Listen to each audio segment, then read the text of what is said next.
సుభాష్ చంద్రబోస్ గారు 1940-43 మధ్యలో తీసుకున్న నిర్ణయాలు దేశ స్వతంత్రానికి మనకి ఇంకా ఎంత దగ్గరికి వెళ్ళామనేది ఈ వీడియోలో తెలుసుకుందాం. ముఖ్యంగా అయితే గ్రేట్ ఎస్కేప్ తర్వాత ఏ దేశాలతో కలిశారు అండ్ ఆ దేశాలు మనకు మద్దతు ఇచ్చేయలేవా అండ్ ఆజాద్ హింద్ ఫౌజ్ ఎలా ఏర్పడింది, ఇలాంటి ఇంట్రెస్టింగ్ ఫ్యాక్ట్ ఈ వీడియోలో ఇప్పుడు తెలుసుకుందాం.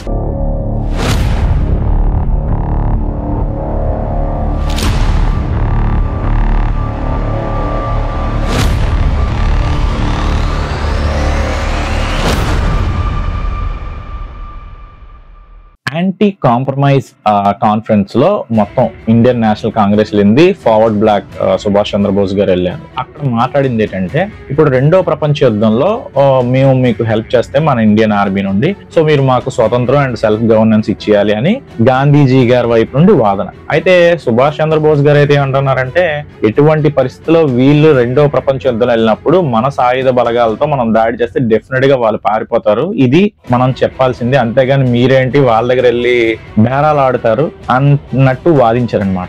అప్పుడే మీకు తెలిసే ఉంటది, ఈ హాలోవెన్ మూమెంట్ అయిన తర్వాత ఇతన్ని అరెస్ట్ చేశారు, దాని తర్వాత హౌస్ అరెస్ట్ కూడా చేశారు. అయితే ఇక్కడైతే ఫార్వర్డ్ బ్లాక్ వాళ్ళ యొక్క మనుషుల సపోర్ట్ తో ఇతను గ్రేట్ ఎస్కేప్ అయ్యి 1941 లో ఆఫ్ఘనిస్తాన్ కి వెళ్ళారు. అది ఎంత గ్రేట్ ఎస్కేప్ అంటే, మధ్యలో ఆల్మోస్ట్ బ్రిటిషర్స్ వెతుకుతూనే ఉన్నారు ఇతన్ని, అండ్ ఇండియన్ నేషనల్ కాంగ్రెస్ కూడా ఇతను వెళ్లకుండా బయట కొంతమందిని పెట్టేదనమాట, ఇతను ఉన్నాడా లేదా అని చూపడానికి. అంతలా ఉన్నా కూడా ఇతను అక్కడ నుండి గ్రేట్ ఎస్కేప్ అయ్యి ఆఫ్ఘనిస్తాన్ కి వెళ్ళాడు. ఎందుకోసం?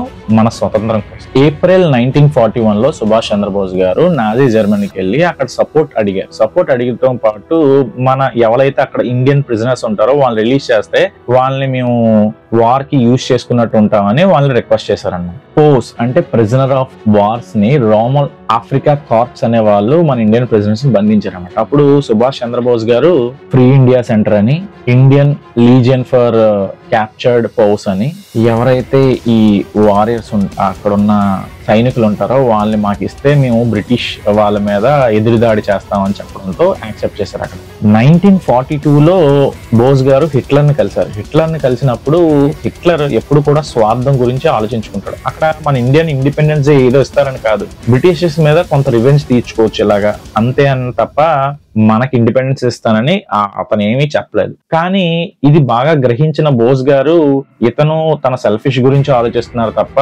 మనకంటూ పని అవుతుందా లేదా అని దిగ్భ్రాంతిలో సరేనండి చెప్పండి అక్కడ నుండి వేరే దేశానికి వెళ్ళిపోయారు. అప్పుడు సౌత్ ఏషియాలో జపాన్ వాళ్ళది చాలా విన్నింగ్ స్ట్రైక్ రేట్ తో ఉన్నారనమాట, అన్ని గెలుస్తున్నారనమాట ఈ వార్ లో. సో అదే 1942లో బోస్ గారు అండ్ బోస్ గారి భార్య ఎమిలీ షెంకి వాళ్ళకి ఒక పాప పుట్టిందనమాట. యాక్చువల్లీ బోస్ గారికి అయితే 1935లో మ్యారేజ్ అయింది. అయితే ఇదే 1942లో జపాన్ ఇండియా ఫ్రీడమ్ స్ట్రగల్ కి సపోర్ట్ చేస్తానని కాస్త అయితే మాట ఇచ్చింది. ఇండియన్ నేషనల్ ఆర్మీకి హెడ్ అప్పుడు మోహన్ సింగ్ గారు, బట్ అది అంత సక్సెస్ రేట్ గా లేదు. బట్ అదే 1943 వచ్చేసరికి సుభాష్ చంద్రబోస్ గారు దాన్ని లీడ్ గా తీసుకున్నారు. ఇండియన్ నేషనల్ ఆర్మీని అండ్ జపాన్ సపోర్ట్ తో ఆజాద్ హింద్ ఫౌజ్ అని పెట్టి, అండ్ గర్ల్స్ అంటే రాణి లక్ష్మీ రెజిమెంట్ అని పెట్టి, అంటే గర్ల్స్ ని కూడా మనం వార్ లో తీసుకోవాలనే ఉద్దేశంతో చాలా వరకు ఫ్రీడమ్ ఇవ్వడానికి ప్రయత్నించడానికి చాలా అడుగులు ముందుకు వేస్తున్నారు ఈ టైంలో.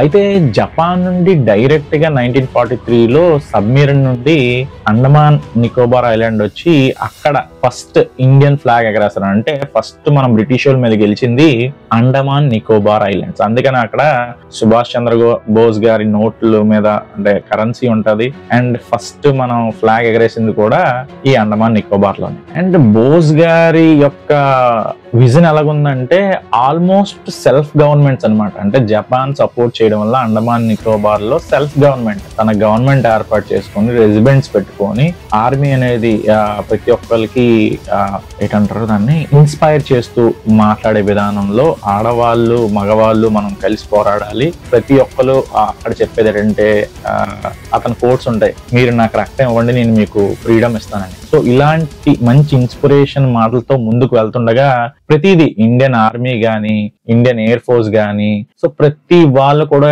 ఇతనికి మోటివేట్ అయ్యి సో భారతదేశాన్ని స్వతంత్ర ఎట్టి పరిస్థితుల్లో ఇతను తెస్తాడని చెప్తున్నప్పుడు 1943లో అదే రెజిమెంట్ తో battle of Kohima and battle of Imphal లో కూడా అంతే ఇంపాక్ట్ చూపెట్టారనమాట. అయితే అక్కడున్న వార్స్ ఇతను గెలుస్తారనే లోపే జపాన్ రీట్రీట్ చేసింది 1943 దీంట్లో ఏదో జరిగింది ఇంటర్నల్ గా. సో రీట్రీట్ చేసి మేము మీకు సపోర్ట్ అంతగా ఇవ్వలేమని చెప్పింది. అది ఎందువల్ల జరిగింది అనేది ఇప్పటికీ చాలా మిస్టరీగా ఉంది. అండ్ ఇంకోటి ఏంటంటే ఇందులో మనం కొన్ని ఫ్యాక్ట్స్ మాట్లాడుకుంటే 1940లో ఇండియన్ నేషనల్ కాంగ్రెస్ మళ్ళీ బేరసారాలు చేస్తుంది బ్రిటిష్ వాళ్ళతో.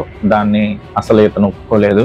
రెండోది అన్ని దేశాలకు వెళ్ళి మాతో సపోర్ట్ చేయండి మా స్వతంత్రానికి అని అడిగారు. అయితే ఇందులో ఆల్మోస్ట్ జర్మనీ మేజర్ గా ఉంటది అనుకుంటాం కానీ చరిత్రలో అయితే జర్మనీ మేజర్ గా ఇవ్వలేదు. యాక్చువల్లీ జపాన్ వాళ్ళు చాలా మేజర్ కాంట్రిబ్యూషన్ ఉంటది మన దాంట్లో. అందువల్ల ఇప్పుడు జపాన్ మనం ఎక్కువగా సపోర్ట్ ఉంటది. జపాన్ వాళ్ళు కూడా మనకి ఎక్కువ కొద్ది సపోర్ట్ చేస్తుంటారు. అయితే భారతదేశంలో మరి ఈ చరిత్ర చదివి మాట్లాడతారా చదవకుండా మాట్లాడతారా నాకు తెలియదు కానీ ఈ జర్మనీకి సపోర్ట్ చేశారని కాంట్రవర్సీ ఉంటది. జపనీస్ వాళ్ళ నుండి సహాయం తీసుకున్నారు, మనం వాళ్ళ దగ్గర నుండి తీసుకోవాలని కాంట్రవర్సీ ఉంటది. అంటే మనం తెలుసుకోవాల్సిన నిజం ఏంటంటే స్వతంత్రం ఎక్కడ ప్రపంచంలో ఎక్కడ కూడా నాన్ వైలెన్స్ సంపాదించారు అనేది కూడా చరిత్రలో లేదు, రాదు కూడా. ఏదైనా స్వతంత్రం గానీ ఏదైనా మనం డెఫినెట్ గా మనం సక్సెస్ చేయాలంటే మనకు మనం అది చేజిక్కించుకోవాలి తప్ప ఎవరో ఇస్తే వచ్చే సక్సెస్ మనకు అక్కర్లేదని మనకు మనం తెలుసుకుంటే మంచిది. జై హింద్.